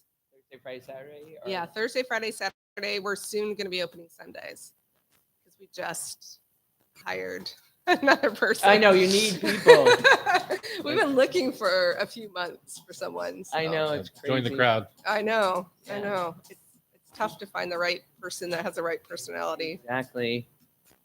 and it's so important. Such an intimate little environment. You have Yeah. to really love the product. You have to love the product, and you have to be a steward of the product Yeah. and really enjoy that. And You a have lot to have of the passion. a lot of what we pull from is our bartending communities, and some of them want they love the money from bartending, but they're tired of the hours. Mm-hmm. And so they just kind of have to recalibrate, because I always tell them we're not a bar. We're a bottle shop. We're a tasting room. We're not a bar. And so you're not going to go high volume cocktails. And No, but you all of could go that. home at 9. Yeah, exactly. Exactly. Well, I which went is a big to deal. Palace Kitchen the other night at 11:30, and there were 12 people waiting in line to get in. So there is some. Speaking of bars, there Yeah. is some pent up demand post COVID. Hankering for nightlife. Night. Yeah, I Yeah. think so. Well, nightlife is non-existent anymore, so it's very much. That is not true. It's coming back. Well, what I'm saying is it wasn't existing, and now it's like Yeah. people are definitely. I'm agreeing with you that it's people are. I had somebody who's coming to town next month from the East Coast. They were like, "So what do you do at night?" And I'm like, "Well, have you seen Ted Lasso? Because it's a nice thing to do." Last Sunday's. Yeah. Right. No, I Yeah. saw We that. they missed the palace in that because We I were- think we opened. I think that article honestly was probably written Yeah, a before month you ago, opened. and then it never. Yeah. Yeah. Congrats on opening the palace Thank you. again. That's so Thank you. exciting. Adam got to go there. I'm going there probably not next week, but the week after. I've never been in a situation with so much kind of expectation. Probably since I opened Etta's, as a second restaurant Yeah. in 1995. I think there was a lot of newspaper articles talking about it coming up, and Yeah. and we had lines down the street and blah blah blah. But the Palace, there's a lot of emotional demand for it. Yeah. People just had lots of dates and. You know, I was talking to Brad Thomas Parsons. Uh-huh. Oh, I love that guy. Ago, and he's like, I'm traveling in Italy doing my next book, but I might have to come out to the Palace Kitchen opening. So It's cute. he noticed. Is he writing another cocktail book? He is. Yeah. Wow. That they must really sell. Yeah, I'm surprised. Yeah. I love having him as an ambassador for Amaro. Yeah. He does Yeah. a really great job. All right. Thank you, my Well, dear. thank you. Thank you so much. And I'm going to bring you some special stuff. Nice. Great. What about chartreuse? Is that considered a bitter?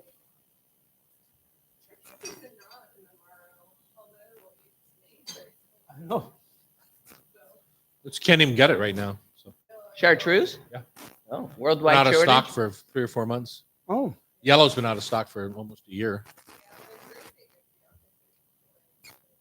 Of course it could. At the fast penny at the ready. I like what you did. Little make it famous. All right, I've take never had care. a Have a vacation. good vacation. Bye. Thank you. Where are you going on vacation? Oh. Hope Ah. Take your checkbook. I know. Well, we were going to celebrate our anniversary last year there, and then my husband got tested positive for COVID the morning. Nice. Oh. You were It's- driving to the Smoky Mountains? Well, we. Oh, you were. in Nashville, Oh, okay. and I was working with a distributor.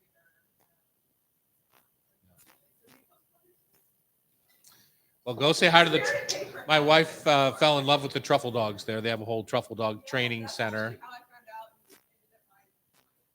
She has Oh, yeah? one. They're like 10 grand. I don't know. Yeah. Yeah. They're pricey. I don't know if you ever interact with them. No.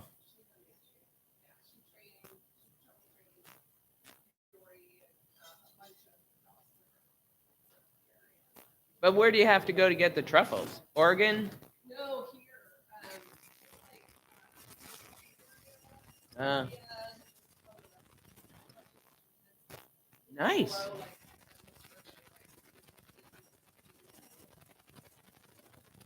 Fun. You should go to France and bring it with you. In the winter month. I just happened to show up with my dog. All right, here we go. We're back. Thanks, It's the Hot Stove Jamie. Society show on Cairo.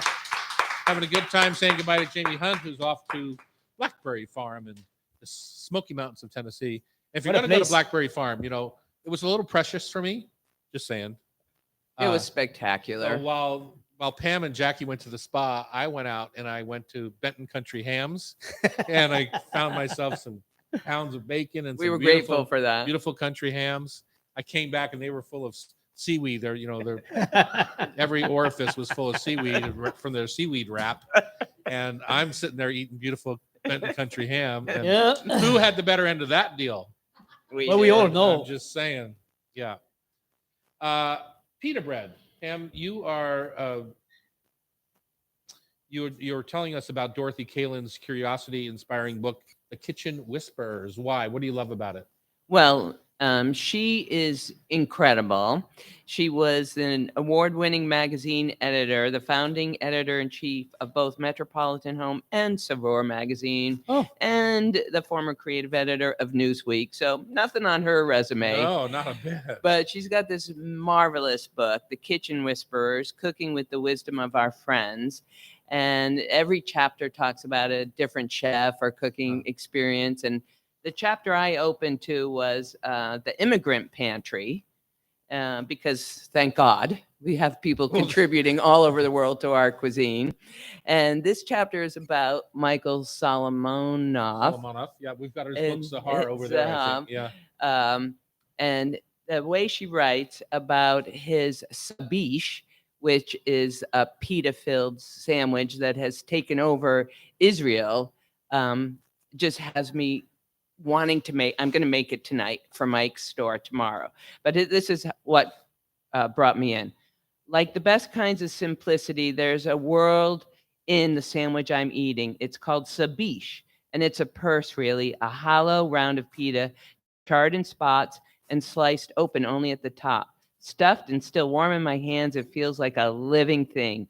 Peeking inside, I see crisp shards of purple cabbage, cubes of green cucumber, red tomato chunks nuzzled against rounds of brown fried eggplants. Nibbling, I discover slices of hard-boiled egg, and the whole thing is held together by that thick, tangy tahini and something oozy and golden that can only be amba. I am making this tonight. What is amba? Mango pickle. Mango pickle. Yeah.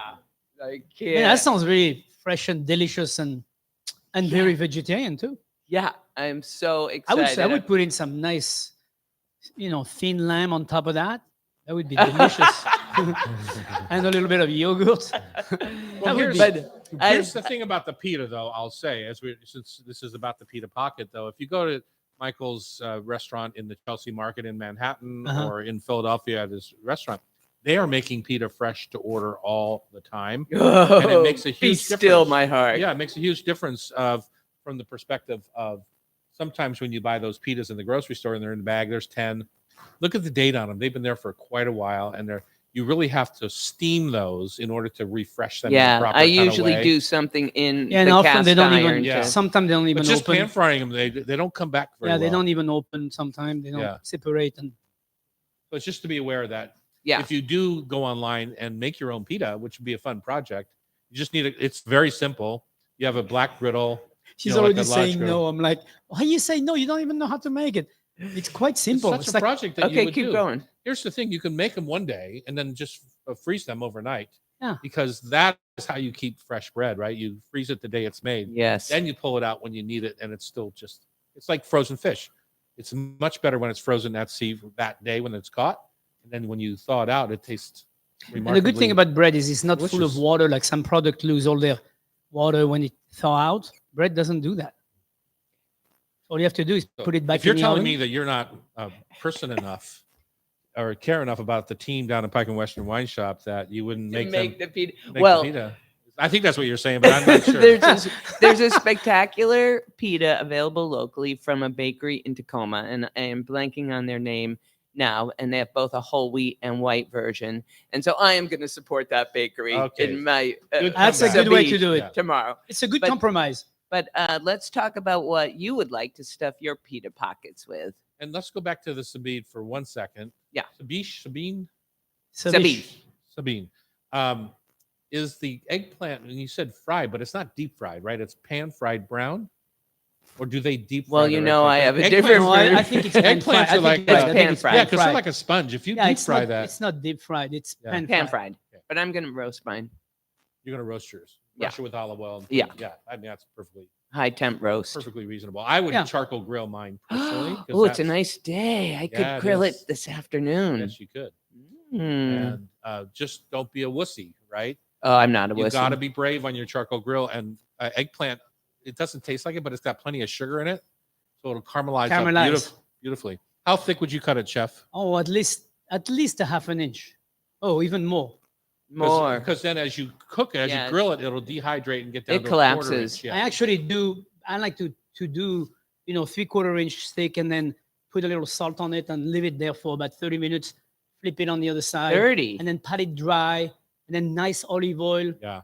You don't have to do all that. I like that's how I like to do mine. Not I delicious. trust him. Mine not delicious though. I'm just saying. I wasn't arguing that. And I then you just put said it you on don't the- have to you do that Take whole. the coal and you move the coal on the side when it's really hot. And you drop your eggplant and you really give them the nice char. And with all that salt, Olive oil. olive oil and everything. and it's Does it get super smoky with that amount of time though? no, Well, because here's if the thing about you you need to move the coal away, Okay. and all it will do is basically sear. Chef and I just disagree on that a little bit, which is shocking. So what I was We were predicting that, weren't we, audience?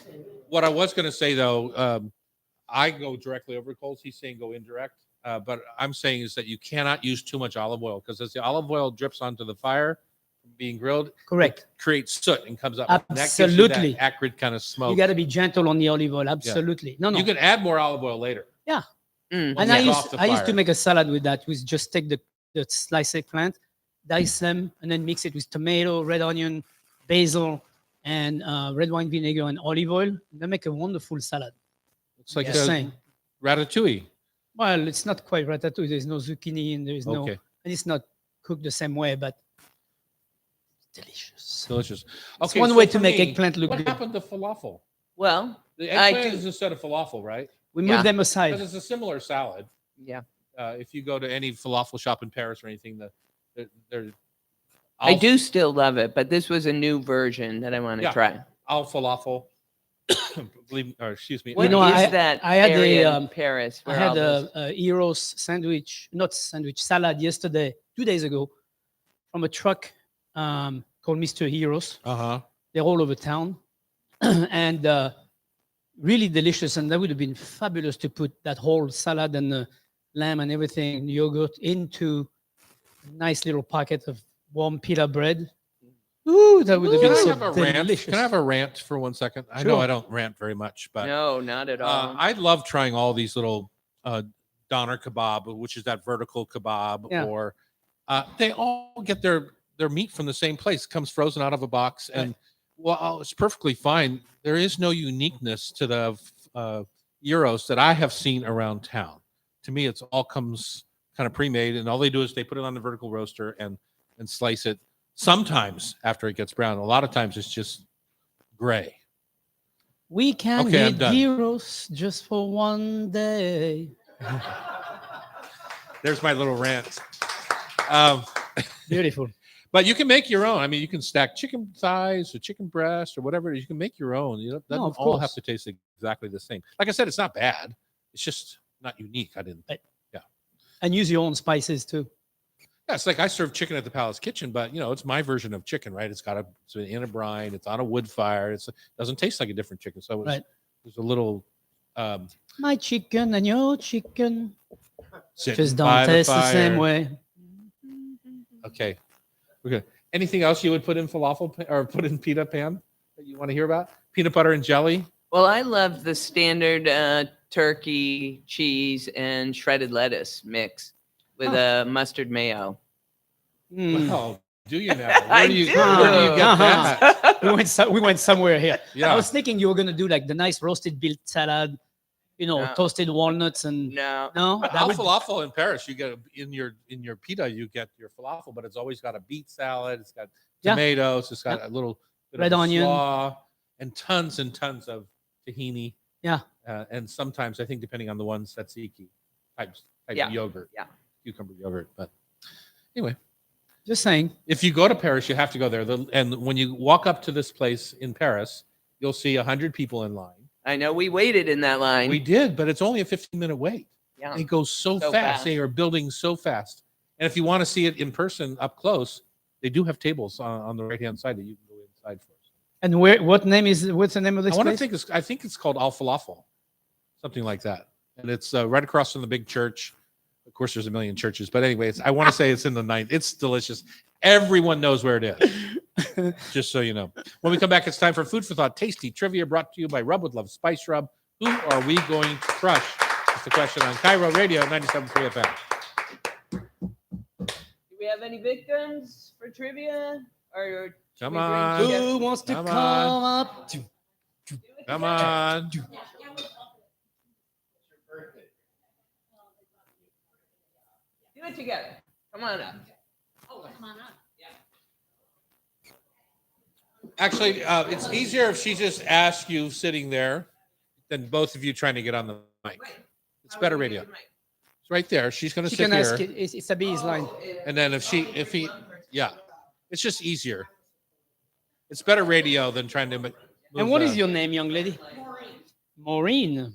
Yes, you said it right. Thank you. And your husband's, your My brother, brother's name, pardon me. Kevin, Kevin. his wife Molly. This is my birthday present. Nice. Oh, God, Remember I'm the nervous. tragedy that was Maureen should in be. Rent? Yeah, What? Maureen from Rent. That's who I associate with the name What Maureen. about Maureen O'Hara? Or... Yeah, that's Yeah. a better How about reference. Maureen? Maureen. The drama that was Maureen.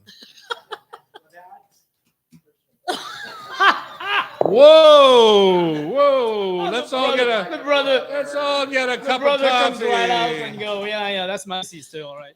Well, at least there is some like excitement in life. Okay, Other people's lives. for a free jar of spice rub, who played Maureen in Rent? I don't know. Don't. Come on, Kevin, Molly. Where's Matthew when I need him? Huh? Indiana Mazel, exactly. Thank you. You get a free jar of spice rub, Woo! Molly! which means you get nothing for playing. That's why I don't want to be up here. Don't we get multiple choice? Like before? No. Because if it's different than on the radio, this is bad. This is real life. We give nothing. We are. Well, the only reason I agreed is I've heard the questions in multiple choice. Well, That's hard today. That was. all right, we're back That in the wasn't Hot gonna Stove let me play 'cause Kitchen. I know you would It's make the Hot me Stove into the Society radio question. show, 97.3 FM. And it's getting wild in here. Maureen has stepped up to the mic. And even though that we had suggested before the show started that we were going to crush whoever came up to the mic, she bravely came up anyway. So, Jeff, First of all, let's dismember her joyeux piece by piece. anniversaire. Okay, that's it. But you get a happy birthday. Happy because- birthday. This is your Thank birthday you so much present. for coming on. Yep. Well, thank you. From your very mean brother. He was Yeah, I mean, Kevin in the back over there is like, oh my God. your brother's wife seems nice, but your brother himself? Well, that's why we're so glad he married her. Oh, Yeah. okay. You got a good one in the family. All right. Rub with Love is our line of flavorful, chef-crafted dry spice rubs, a nuanced shallot mustard, and 4 glossy, lively sauces. Pamela, your adjectives are getting fantastic. Yep. They make any pantry stand out, so you can conquer blandness in any meal. You can find Rub with Love at grocers around the region, like West Seattle Thriftway, PCC Community Markets, and Whole Foods. And you know our salmon rub is the #1 selling salmon rub in the world. It continues to Yeah. be. If you're listening in Idaho, please visit our friends at Atkinson's in Ketchum or our newest retailer, Rudy's A Cook's Paradise in Twin Falls. Wow. Of course, there's many more places than those, Many more. but it's all good. How do we play the game? And The what's questions gonna are happen really here? hard today. I like it. Oh, no. See, that's why you're going to 5 for each contestant. Thank you, Maureen. And Maureen gets to play for 3 spice rubs. Is that right? Yep. She deserves them. Yay. I know this ahead of time. She's going to deserve them by the time we're done, apparently. Chef in the hat. Okay, I'll start. Number 1, often appended with T to distinguish it from a culture of bacteria and yeast. What is the fermented, slightly effervescent, sweetened tea drink that is often consumed for purported health benefits?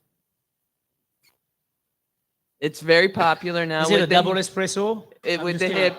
hippies. I'm like, I don't know. With the hippies? Yes, you do. Honey.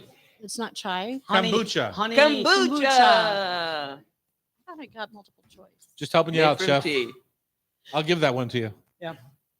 No. Number that's- 2. that's Because easy. of its oblong shape, Chicago's giant metal cloud gate sculpture is nicknamed for what staple food? Beans. Yay! Number 3. Kidney bean. To be exact. This is multiple choice. Rice-A-Roni, Captain Crunch, and Life cereals are all food brands that PepsiCo acquired as part of their 2001 purchase of which company? Was it Quaker Oats, Louis Vuitton, or Marvel Studios? I like the Louis Vuitton thing. That's pretty cool. I'm going to go with Quaker Oats. Correct. Akin to macaroni and cheese, the classic Italian dish cacio Cacio e pepe literally translates as what? Cheese and what? Cashew with pepe. I wouldn't say pepper. Yeah. Exactly. I mean, that's a strong finish. Oh No, you have one more. one 5. more. What is a dairy product that is occasionally known as curds and whey that is drained to keep the curds loose rather than pressed like paneer and is usually dressed with cream? Common dairy product, curds, I hate it. So But does that loose. remind you of anything? Cream cheese. No. That's what Curds. Tom hates the most is cream cheese. No, No, he No, I'm hates just- this even more. No, sour cream. I love mean- cream cheese. Think of the texture, curdy. Cottage cheese, chef. Oh, cottage. It's only a 2-hour show. I had to Cottage jump in. I adore cottage cheese. You do? With black Why- pepper. why you- You do remember the that. first time I said that on air? I got hate mail. Yeah, What do you mean you? it's perfect food. Oh, really? Cottage cheese. I'm surprised by that. All right, Maureen. Okay. I'll start with a multiple choice. Oh, thank you. What American city lends its name to an omelet stuffed with diced ham, onions, and green peppers, topped with cheese, and served with a side of home fries? Is it Denver, Yep. Asheville, or Miami? Denver. Of course it is. I could have done that without multiple That- choice. That would have been un-American. if Okay, they- well, no more Start. multiple Oh, no, choice. no. That's what I mean, multiple choice. If you order this Latin American or Filipino dish, you'll normally see it spelled in Spanish. But if you really want to translate it into English, it would probably be patty pie or turnover. What is the baked or fried pastry with a filling that comes from the Spanish verb which means to embread? Empanada.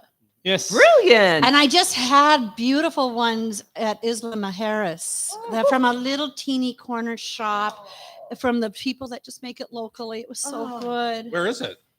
Isla Mujeres, right near Cancun, the little island off Oh. Cancun. Oh, that thought it You're island is spoiled. I thought it so- was on Queen Anne. Or something.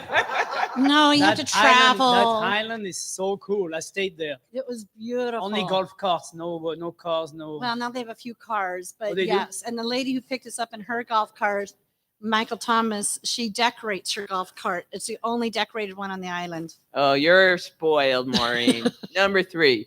The Cutie brand of produce primarily focuses on what miniature cousin of the orange? The Cutie Oh. brand. What are those Mandarins. Oh, Smaller. no. Satsuma. No. Smaller. Starts with a C. I know. Clementine. Clementine, Thank yeah. you. Well, we just have all day, Maureen. Just go ahead. I know because Just, it's exciting. Number 4. My Sam goodness, Chef, Walton. are we going to let her get away with this? Of course you are. She got it. She had her lifeline. She's eating. She had 7 lifelines. That's what we love about He Maureen. doesn't know how to count. Sam Walton started Walmart in what U.S. state? Arkansas. Yeah. Yes. Wow. Good knowledge. And 5, sometimes called the Green Fairy, what anise flavored spirit is used as a rinse in the classic New Orleans Sazerac cocktail? Think anise flavored. Also starts with an A. I was going to say Amara. No, No, but absinthe. absinthe. absinthe, Whoa, yeah. you Wow. got that 5 right. out of That's why five. it's my lifeline. Whoa, All 5 right. out of 5 Chef, more. Chef, Maureen, we might be Because in you trouble. said I could have a lifeline. Somehow we're not going to be We big winners might be today. in trouble. Yeah. Well, whatever. Tom I'm Douglas. speechless, Maureen, that That you was would do this to us. Brilliant. Well, You said you were love the show and then threatening. you don't let us win. You were threatening me at the beginning, or threatening all the audience actually by pressing your pressing. If you're comparing Scott's, Figaro, and Schultz in an aisle, you're almost certainly looking to buy what critical agricultural ingredient that is considered a crucial component of the conventional food systems? Scott's, Vigoro, and what? Schultz. Schultz. What are those Grass brands? seed. I have no idea. What are Try those, harder. What Try are those harder. brands? Beets? No. Oh, wheat. Huh? Fertilizer. Fertilizer. And so I thought you Oh. said conventional. Wouldn't that be natural? No. Conventional is big ag. Oh, see, I was thrown off there. It was Oh, that's what it was. was So I've already lost. I don't even need to play the rest of the game. Oh, yes, you do. Anna Kendrick sings bags of Tostitos with salsa and queso in a Frito-Lay ad that parodies what song from The Sound of Music? I only know her for Cups. That's my favorite one of hers. Edelweiss, Favorite things. favorite things. My favorite There we things. go. That's 0 for 2. Thanks, Maureen. No, she's trying to help you too. You even have a lifeline there you got to listen to. Chinese I'm not a cheater. Chinese gooseberry is another name for what fruit? This fruit's name is also used for a flightless bird and commonly accepted for its Eastern Hemisphere nationality. Emus. Kiwis. Kiwi. Thank you, Jim. Over 3. Number 4. Ashton Kutcher asked his wife Mila Kunis, who has a telltale orange stain around her mouth, whether she's stolen his snacks in a 2021 Cheetos. Super Bowl. Yeah. Yeah, I got one. Yeah. It had to be Cheetos. And finally, also a word for something of little value. What classic British dessert usually consists of layers of fruit, sponge cake, custard, and whipped cream? Trifle. You got Yup. it. Yeah. Yay! Congratulations, Maureen. You kicked our butts. Mine especially. Tom's got 2, and I got 3, and you got 5. You get to go to our gift shop and pick out 3 spice rubs of your choice on the house. Happy I'll charge Chef birthday. Terry later. Yeah. Thank you. Thank you. If you want to be a part of the show, you can join the community on YouTube Live at Tom Douglas & Co. Remember, if you missed any episode of our Hot Stove Society show on Cairo, you can listen via podcast. Just subscribe to your favorite podcast app. This show is produced by Pamela Hinckley. Sean McFadden is our technical director. And our darling Cairo editor is Sean Don't Call Me Del Torre. Thanks for listening, and happy Mother's Day.